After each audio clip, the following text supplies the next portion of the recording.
They didn't really explain things to me very well, I guess because I'm a female, but when my husband's there, they'll have a whole conversation.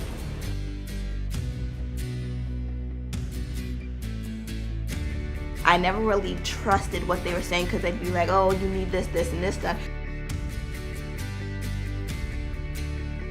I would kind of drop my car off and then come back at the end of the day and I would be told a price, and I didn't really have a whole lot of say in it because I didn't really know a whole lot about what was going on under the hood.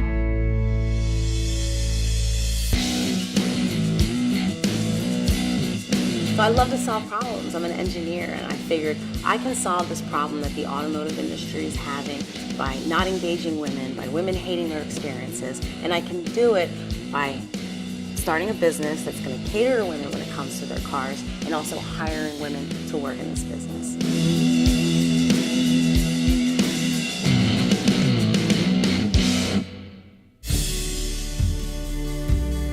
We didn't have a car. I grew up poor and on welfare, and we had to take the bus a lot. I used to play softball and basketball, and I would have to walk home after practice. So cars weren't really a part of my life growing up until I turned 16. I worked 3 jobs, and then I went and bought my own car. So 2012, I go back to school for automotive technologies with a bunch of 19-year-old, 20-year-old boys. I started doing workshops because as soon as I learned this information, I couldn't wait to share it with women. And the idea just started getting big. People were so excited. They started sharing it with their friends, and we opened our first repair center with a nail salon in 2017.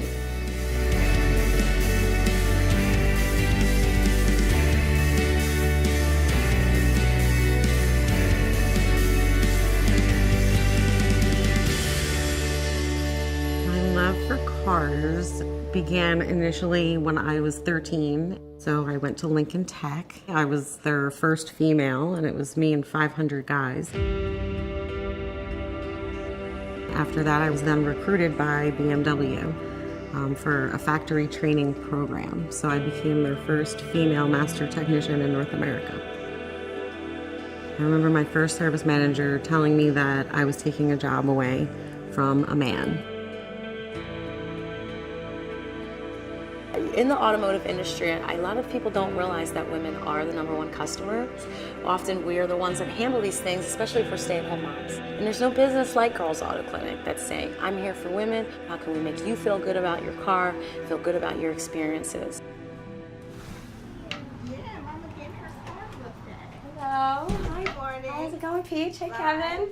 How you doing? Say hi. I like your little truck here. You coming to work on some cars with us today? Yeah. So when a customer comes into Girls Auto Clinic, I want to make sure that they feel comfortable and they feel safe here, right? This is supposed to be a safe place where women don't have their guards up, they don't feel intimidated, they feel welcomed, and so that's first. We want every woman leaving to know, my car needs this repair, and yes, I agree that it costs this much. We don't upsell them. We are more about transparency and saying things to them like, here's what's most important to do in order to keep your car safe. See, like that. If you start to see that, Okay. don't freak. Don't freak out. Don't freak out. Okay. It's just the residual burning off, which is totally fine. You can actually bring the customer in the shop, explain it, show it, find an analogy that makes sense. So there's ways of making them feel comfortable and not feel insecure about not knowing. It's just really different from what all my friends' moms do. It's like just special. You get to learn stuff every day about cars. There is a lot of flexibility at Girls Auto Clinic regarding my kids, more so than I've ever had at any job. Working for the manufacturer, there really wasn't much at all. I used every sick day and vacation day for when the kids get sick. We're here because we're all women. They get it. We work very well together. You know, it's when we're not talking about cars or what we're doing in the shop, it's nice to be able to vent about regular mom stuff. I was a stay-at-home mom for 10 years, and then I returned to work. It's been tough in that, you know, they have had a difficult time transitioning with, you know, me not being there all the time. I think it was very important to go back to work, you know, not just for myself, but I mean, my kids need to see me making moves in my adult life. You know, having a career, you're not just doing it for your family, you're doing it for yourself and for your mental health. It's very important to have a working car because I need to be able to pick my kid up if I get a call from the daycare.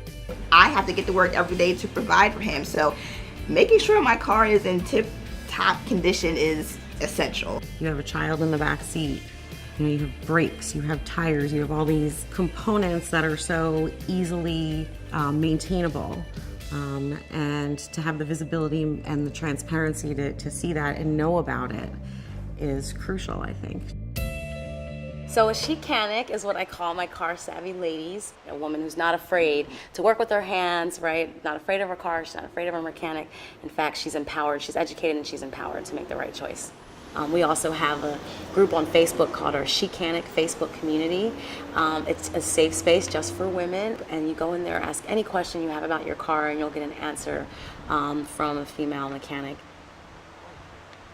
I love Girls Auto Clinic because I get to be who I am, and this is my natural environment, and I'm surrounded by a great team of women who empower each other. I have a 9-year-old daughter, she's going to be 10, and I think working with women in non-traditional jobs helps her see that she can do what she wants to do. And if she wants to work on cars, go ahead. If she wants to be a ballerina, go ahead, do what you want to do, but as long as the option's there. I want to be an example for my daughter because I want her to understand that she can just do what she wants and live how she wants and be who she wants to be, and she doesn't need to feel like she has to fit into stereotypes.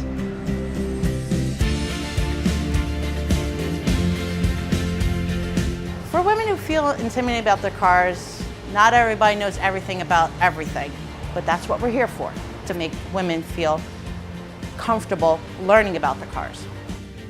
Advice I would give to women who want to work on their cars but feel intimidated is that you are capable, and yes, it's going to be scary, but we have to have the confidence to put ourselves out there. That's the only way we're going to learn and we're going to grow. Women were so afraid to not being good enough and making a mistake that it stops us from making our contribution. We need you. Our contribution needs to be made. Our voice needs to be heard. It's definitely a place we need to be. We deserve to be. We belong here. The future is female. I'm Patrice Banks, and I'm a scary mommy.